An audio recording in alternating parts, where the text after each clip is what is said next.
असं काहीच नाही। आज तुम्ही सगळेजण खूप बऱ्याच लांबून सगळीकडनं आलेला आहात। सर्वप्रथम आपणा सर्वांचे मी आभार मानतो की आपण सर्वजण मोठ्या ताकदीने आज इथे मोर्चाला जमलात।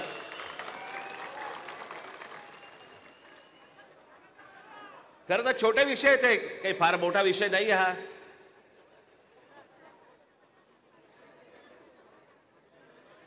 आम्ही बोलतो आहोत, उद्धव ठाकरे बोलतायत, शरद पवार साहेब बोलतायत की याच्यामध्ये दुबार मतदार आहेत। शेतकरी कामगार पक्ष बोलतोय, कम्युनिस्ट पार्टीचे लोक बोलतायत, काँग्रेसचे लोक बोलतायत, सगळेच जण बोलतायत। एवढंच नव्हे, भारतीय जनता पक्षाचे पण लोक बोलतायत की दुबार मतदार आहेत, शिंदेचे लोक बोलतायत दुबार मतदार आहेत, अजित पवारांचे लोक म्हणतायत दुबार मतदार आहेत। अरे मग अडवलंय कोणी? मग हा निवडणूक घेण्याची घाई का करतात? साधी गोष्ट आहे, मतदार याद्या साफ करा आणि मतदार याद्या साफ केल्यानंतर त्या पूर्ण पारदर्शक केल्यावरती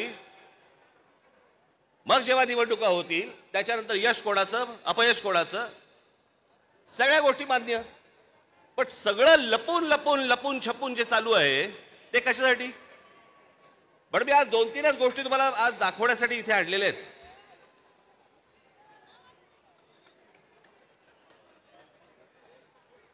खरं तर हे 4,500 मतदार आहेत, 4,500। 4,500 मतदार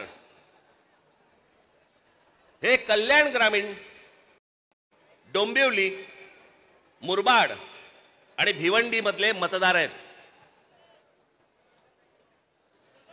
या इकडच्या मतदारांनी इथल्या मुंबईच्या मलबार हिल मतदारसंघामध्ये देखील मतदान केलेलं आहे। 4,500 मतदार हे या ठिकाणी राहणारे यांनी मलबार हिल मतदारसंघामध्ये मतदान केलेलं आहे। त्यातल्या अगदी नावाला म्हणून मी तुमच्यासाठी हे एवढे मतदार आहेत, हे एवढ्या लोकांनी हे तिथे राहत आहेत, तिथेही मतदान केलं आणि मलबार हिल मध्ये देखील मतदान केलं। ह्याच्यातली म्हणून मी आता जस्ट फक्त 3 नावं आणली आहेत, प्रभाकर तुकाराम पाटील, राम महादू भोईर आणि गजानन पुंडलिक भोईर। ही त्यांची मतदार यादी आहे।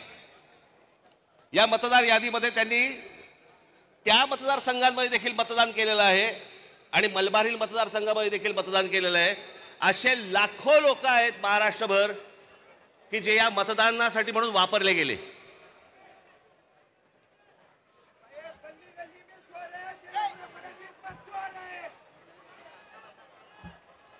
आता मी तुम्हाला अजून एक गोष्ट दाखवणार आहे की लोक म्हणतात की पुरावे कुठे आहेत, पुरावे कुठे आहेत? मुंबई हे लोकसभा मतदारसंघ म्हणजे मी तुम्हाला आता जुलै पर्यंतची यादी वाचून दाखवतोय। जुलै पर्यंतची, 1 जुलैला त्यांनी यादी बंद केली। 1 जुलैला जी यादी बंद केली त्याच्यामधले फक्त मी मतदार तुम्हाला वाचून दाखवतोय। याच्यामध्ये मुंबई नॉर्थ इकडे एका लोकसभा मतदारसंघामध्ये 17,29,456 मतदार आहेत। याच्यापैकी 62,370 हे दुबार आहेत। मुंबई नॉर्थ वेस्ट संपूर्ण मतदार 16,74,861 आणि दुबार मतदार 60,231। मुंबई नॉर्थ ईस्ट पूर्ण मतदार आहेत 15,90,710 आणि दुबार मतदार आहेत 92,983। मुंबई नॉर्थ सेंट्रल टोटल मतदार आहेत 16,81,048 आणि दुबार मतदार आहेत 63,740। Mumbai south central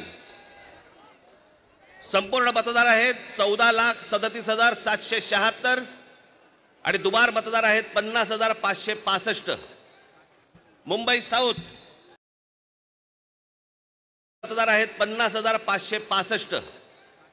Mumbai south मतदार आहेत, हे आत्ताची यादी सांगतोय तुम्हाला, जुलैपर्यंतची, 1 जुलैपर्यंतची.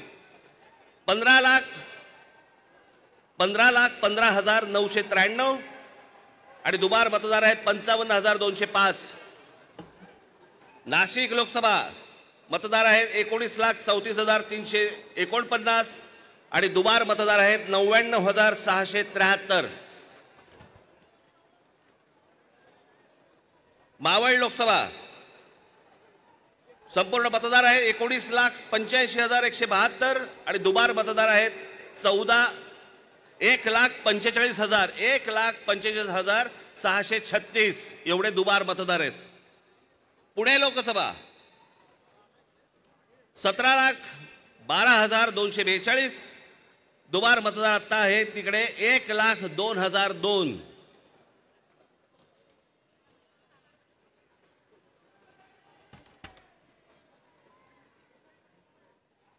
हे ठाणे लोकसभा इथे दुबार मतदार आहेत 2,09,981.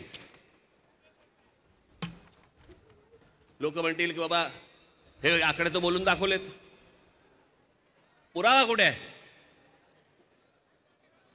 मी आज तुमच्यासाठी पुरावा देखील आणलाय ह्या सगळ्या दुबार मतदारांचा. काढते कापड. हे सगळे दुबार मतदार आहेत. हे एवढे सगळे दुबार मतदार आहेत. हे मी तुम्हाला आता जेवढे फक्त मतदारसंघ सांगितले तेवढ्यातले फक्त दुबार मतदार आहेत. म्हणजे तुम्हाला कल्पना येईल महाराष्ट्रामध्ये काय प्रकारचा गोंधळ येतो. आणि एवढे पुरावे दिल्यानंतर देखील हट्ट सुरू आहे की नाही कोर्टाने सांगितलंय जानेवारीत निवडणुका घ्या. कशा घ्या, का घ्या, कोणालाय घाई? 5 वर्ष निवडणुका घेतल्या नाहीयेत, 5 वर्ष. अजून 1 वर्ष गेलं तर काय फरक पडणार आहे? काय फरक पडतो? 5 वर्ष काही फरक नाही पडला, अजून 1 वर्ष गेलं. पण जी माणसं भरली आहेत आतमध्ये त्याचं काय करायचं? मग त्याच्यातल्या त्याच्यात निवडणुका आटपून घ्यायच्या आणि पुन्हा यश पदरी पाडायचं. याला काय निवडणुका म्हणतात? या निवडणुका अशा, याच्यात तर लोकशाही तरी टिकेल. एका आमदाराचा भाऊ सांगतो की मी 20,000 मतं बाहेरून आतमध्ये आणली. आमदाराचा म्हणजे ह्याची हिंमत बघा, सत्तेचा माज बघा की एक आमदाराचा भाऊ सांगतो की आमदार असतो पैठणचा, त्यांचा बुमरेचा भाऊ ना, हो पण त्याचा बुमरेचा भाऊ ना, तो मुलगा हल्ली कळतच नाही माहिती. या मतदार याद्या तपासताना ह्याच्यातला कोण त्या दिवशी सांगितलं नाही का मी? मुलीचं वय 114, वडिलांचं वय 43. त्या दिवशी काय मला बोलायचं ते मी बोललो. काहीही चालू आहे. त्या नवी मुंबईचे आयुक्तांच्या बंगल्यावरती मतदार नोंदवले गेलेत. कोणीतरी सुलभ शौचालयामध्ये नोंदवला गेला. कुठेही बसलेला दिसला की काही नोंदवायचा का? ही अत्यंत लाजिरवाणी गोष्ट मला असं वाटतं ही देशभर सुरू आहे, प्रत्येक ठिकाणी सुरू आहे, प्रत्येक मतदारापर्यंत समजलंय. परवा दिवशी तर मी त्या वोटिंग मशीन बद्दल बोललो. मी त्याचं डेमॉन्स्ट्रेशन दिलं. मी हे गेले 2017 पासून ओरडून सांगतोय की ह्याच्यामध्ये गडबड आहे, ह्याच्यामध्ये गोंधळ आहे. अशा प्रकारच्या साधी गोष्ट आहे. 232 आमदार निवडून आल्यानंतर जर महाराष्ट्रामध्ये मातम असेल, महाराष्ट्रामध्ये जर समजा सन्नाटा असेल, महाराष्ट्रामध्ये काहीच नसेल, सगळे जर मतदार हे गोंधळलेल्या अवस्थेमध्ये असतील आणि सगळ्यांना जर आश्चर्य पडलं असेल कसं आलं निवडून. पण निवडून आलेल्याची सोय अगोदरच झाली होती, त्याच्यामुळे त्याला माहिती नव्हतं की मी निवडून येणार. हे सगळे कारस्थानं, या सगळ्या गोष्टी ह्या सगळ्या निवडणूक आयोगाच्या मार्फत सगळ्या सुरू आहेत. कशा निवडणुका लढवायच्या मला जरा सांगा. नाही, जो मतदार उन्हातारामध्ये रांगेमध्ये उभा राहतो त्याच्या मतांचा अपमान नाही का? म्हणजे मतदारांनी मतदान नोंदवायचं, कुठेही करायचं, पण मॅच अगोदरच फिक्स आहे, त्याच्या मताला काय किंमत आहे? आणि म्हणून मला आपल्याला सांगायचं आहे की आता जी काही कायदेशीर कारवाई प्रोसेस जी सुरू आहे, मला असं वाटतं उद्धव ठाकरे आपल्याशी या संदर्भामध्ये बोलतीलच, सांगतीलच आपल्याला. ते सगळ्या गोष्टी सुरू असतील. पण एक गोष्ट आपल्याला सांगतो, जेव्हा कधी निवडणुका होतील, जाता आता फक्त आपल्याला एकच सांगेन, जेव्हा कधी निवडणुका होतील, एक तर पहिल्यांदा तुम्ही घराघरामध्ये जा, सर्वजण याद्यांवरती सगळ्यात जोरात काम करा. चेहरे कळले पाहिजेत, एकेका यादीवरचे सगळ्यांना चेहरे कळले पाहिजेत. ती माणसं तिकडे मतदार नोंदणीची म्हणजे आपलं मतदाराच्या ठिकाणी बसले पाहिजेत. आणि त्यानंतर जर समजा तिकडे हे दुबार तिबार वाले जर आले, तिथेच फोडून काढायचे.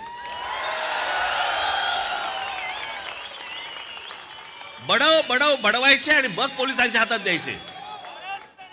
त्याशिवाय हे वटणीवरती येणार नाही. त्याशिवाय हा महाराष्ट्रामधला जो चाललेला कारभार आहे हा वटणीवरती येणार नाही. आज आपण सगळेजण इतक्या मोठ्या संख्येने इकडे सगळेजण आलात, मी आपल्या सर्वांचे मी आभार मानतो आणि आपली सर्वांची रजा घेतो. धन्यवाद. जय हिंद, जय महाराष्ट्र.